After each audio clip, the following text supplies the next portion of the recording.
friend, welcome. If we haven't met yet, I'm Jen. I'm a part-time online clothing reseller, which means I go to thrift stores, I buy used clothes, I list them on eBay and Poshmark and sell them hopefully for a profit. Usually I share a ship with me what sold daily video to kind of chronicle what sells for a part-time reseller. But recently I went to the Goodwill outlet, the bins, and I thought it would kind of be fun to share my tips and tricks for sourcing for reselling at the bins. I do want to start with my caveat of these are the things that I do. Yes, I'm sharing them as tips and tricks, but I'm not necessarily saying this is what you should do. This is what I do, and I am sharing it with you. The first is be prepared. So for me, that means having an empty van. And that might mean taking some IKEA bags for you. For me, it means having snacks and water and honestly, a coffee on the drive there. It might mean having earbuds if you want to listen to music or an audiobook or a YouTube video while you're sourcing at the bins. You know what? I just thought, if you are unfamiliar with what the bins are, I should explain that to you.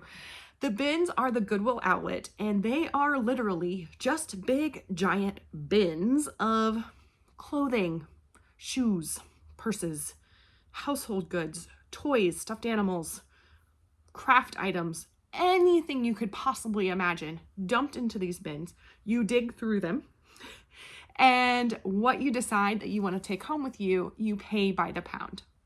The bins I go to are in Indianapolis, Indiana. They are $1.79 currently per pound. And yeah, that's what the bins are if you're unfamiliar. So for me, being prepared to go is really important. I also like to have a plan. This last time that I just went, I really was looking for coats, sweaters, jeans, fall and winter items. Those are things that I want to put into my store, my eBay and Poshmark stores.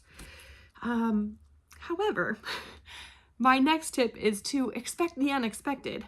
I found some really amazing linen items. And while I don't normally think of those things as fall and winter, I still went ahead and got them as inventory for my stores because sometimes they're just worth it. There can be some amazing things. And when I say expect the unexpected, I mean maybe even outside of whatever your niche is, right? So I sell mostly women's clothing. Some shoes, some purses, some accessories, and sometimes some really random stuff. And a lot of times that really random stuff comes from the bins. It really can be fun to find something that's just outside of what is usual for you. I was remembering I did find a CD that was kind of like brand new, and it was like 17th Heaven or something like that. I brought it home, looked up comps, and donated it because it wasn't actually really worth anything that I could tell. But it was kind of fun to think, oh, this might be worth some money. And honestly, there are some things out there that you might not be aware of that can be worth a lot of money. And this could be a really interesting, fun way to find something that's outside of your norm. For me, one of my tips is to go slow.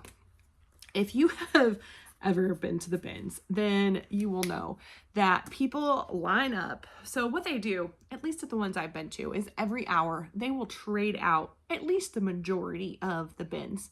So the old ones go away, unfortunately, to a landfill, and new ones get brought in.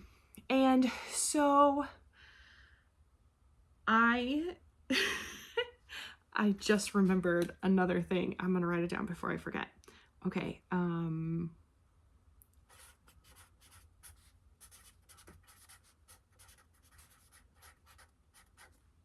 right. Sorry. So one thing is what happens is when they trade all these out, then everyone kind of gathers around the outside edge because they're not allowed to be looking at the bins while they're trading them out for safety reasons. And everyone just kind of like, they're ready to go. And when they say, okay, shop, or whatever it is that they say, everyone like runs out to the middle to start digging through these bins. And it's fascinating to watch, I think. I kind of tend to hang back a little bit. I go a little bit slower, and I find a place where there's not very many people. That's a personal thing for me, but I think too, when we go too fast, we miss things. I've heard other people reference them as t-shirt bros, but younger, usually men, who are searching for, I'm assuming, vintage. I've spoken with a few young gentlemen at the bins, and that tends to be what they're looking for, but they will seriously go through the bin and like reach in like this, go and grab a bunch of stuff, kind of toss it in the air, and then walk away. And I'm like, I don't know that I follow that method. I'm not sure what we're gaining from that, because they miss so much. If you are going slower, then you can take your time, look at tags, look at feel items, and maybe catch things that other people miss. Speaking of which, look where other people aren't. Sometimes they leave bins out for a second round or a third round even, and I will sometimes go to those bins, especially if it's one I haven't looked at before. Maybe I've come in just prior to a rotation. They do a rotation, everybody goes to the new bins. I'm going to go to where everyone else has already been. And throwback piles is another really good place to look. When people are taking that break in between, they'll go through and decide, oh, I don't want to keep this, and they'll take this big pile and throw it back in the bins. I found some really amazing things in throwback piles. I found an Eileen Fisher linen, no, it's organic cotton and organic linen cardigan in someone's throwback pile, and there didn't seem to be a thing wrong with it. Maybe I missed something. That's possible. But look where other people aren't looking and check the throwback piles. That is another tip from me. One of the things that I kind of struggle with at the bins is I get a little bit sensory overload. I get overstimulated real fast. A lot of people, a lot of sounds, a lot of smells. It's not always a pleasant smell in the bins. So sometimes I will take like a peppermint or even just like peppermint chapstick and put peppermint chapstick on. If it's really bad, I'll put it right under my nose just so that I'm smelling something pleasant instead of all the other smells. And some of them are good and some of them just aren't, but sometimes an overload of smells can be overwhelming to me. I mentioned earbuds already can help with the sensory of just all the noise. There's people talking, there's things clanging, and there's usually music on a little louder than I think it should be. But I try to focus on the music and just sing along. This past time, my 8-year-old went with me, and she just was needing to touch me the whole time. And so that was definitely a sensory thing for me. So I had to take a couple deep breaths and remind myself that she's not trying to overload me. She's just being 8 and sticking by me in a very crowded space that she needs to be nearby. So for me, that tip would be just be aware of maybe your needs are different. Mine are sensory, maybe yours are something different. So be attentive to your needs. How about that? That's where the tip would be. All right, kind of in contradiction to the sensory thing is I don't wear gloves when I go. I do see a lot of people wear gloves, and I tell you what, my hands are nasty when I come out of there. Just touching used things over and over can be overwhelming, but I want to be able to feel fabrics. I have gotten to the place I've been reselling for 3 years, and I can touch linen and know that it's linen. I can touch silk and know that it's silk. I can touch cashmere and know that it's cashmere. If I had gloves on, I would miss that a lot and maybe wouldn't check things that are really good quality as often as I would if I am actually feeling those with my hands. On the same line, check things for quality. Maybe a brand isn't what you would normally find, but the quality might be there. Might be really good structure put together. Might be really good materials like those that I mentioned already. Go for quality and not necessarily brand names or even quantity, maybe. I don't know. Your needs are your needs. I go for quantity often. When I'm there, I want to get a lot. So I say that with some trepidation, right? Another kind of tip for me is to dig to the bottom. A lot of stuff just gets kind of lost in the bottom.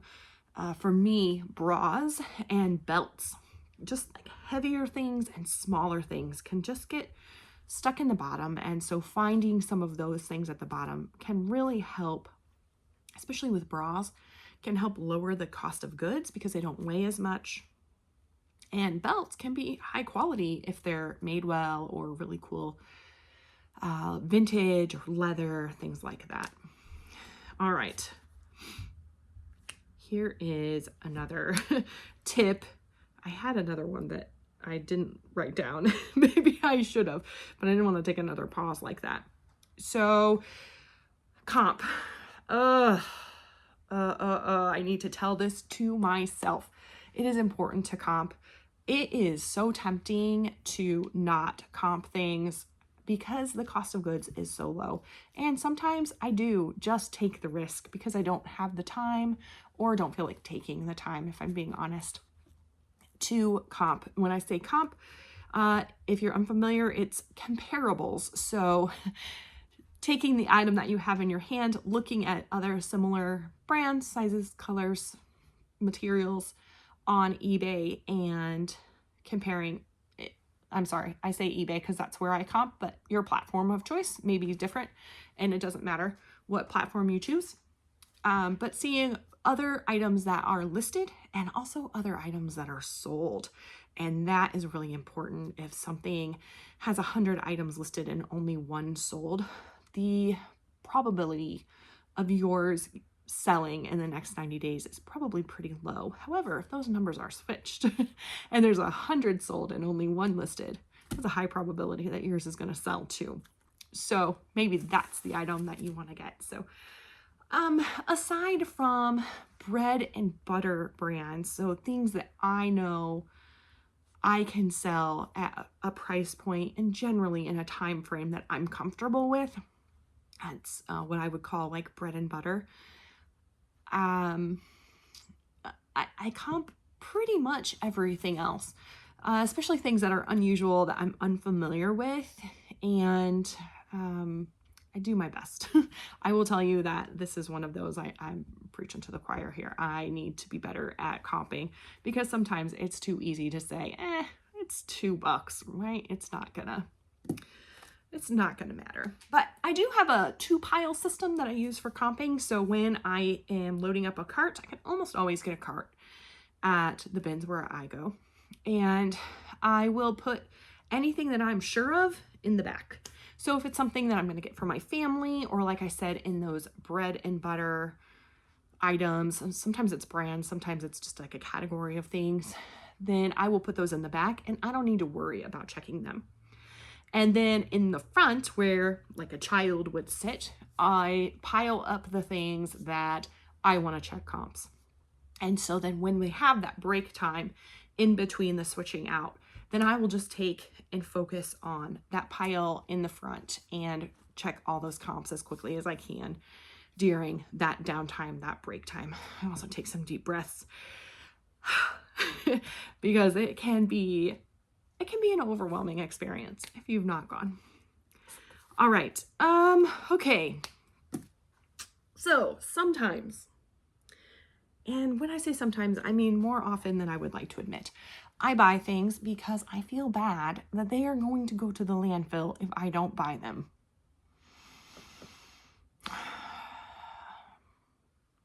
I don't know if that's right or wrong.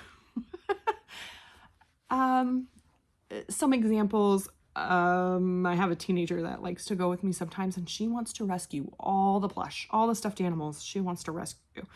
And she will bring them to me, but Mom, they're gonna trash it. So I end up buying plush, and I don't really enjoy selling that very much. So that I've had to really back down on not doing. New with tags items, even if they're a brand that I don't think is very good quality or won't sell very well, I have a really hard time. Like, this thing wasn't even ever worn and it's gonna go to the garbage, and that makes me so sad. So I don't really know what my tip is here, but I guess I just want to be aware that sometimes I make those decisions based on I'm saving it from the landfill. And you may hear me say that also as I'm doing my what sold videos. I'm talking over myself here. Like, if it's maybe something that didn't get as high of a profit as I was hoping, or my target profit, or took a really long time to sell, sometimes I'll be like, but I saved it from the landfill. And sometimes I think that that's an okay reason to resell. So I have 2 more. Be kind. Please be kind. There are so many rude people. They will snatch things out of your hand. They will reach right in front of you. They will be blatantly rude. Thankfully, I have not had any seriously horrible experiences, but definitely a lot of rude people just entitled to whatever is in front of you as theirs. For me, it's not worth it to kind of give that back and be rude back. I'm just going to be kind. And yeah, that's just what I want to put out in the universe is kindness and encouragement, respect to other people. Hopefully you'll join me in that.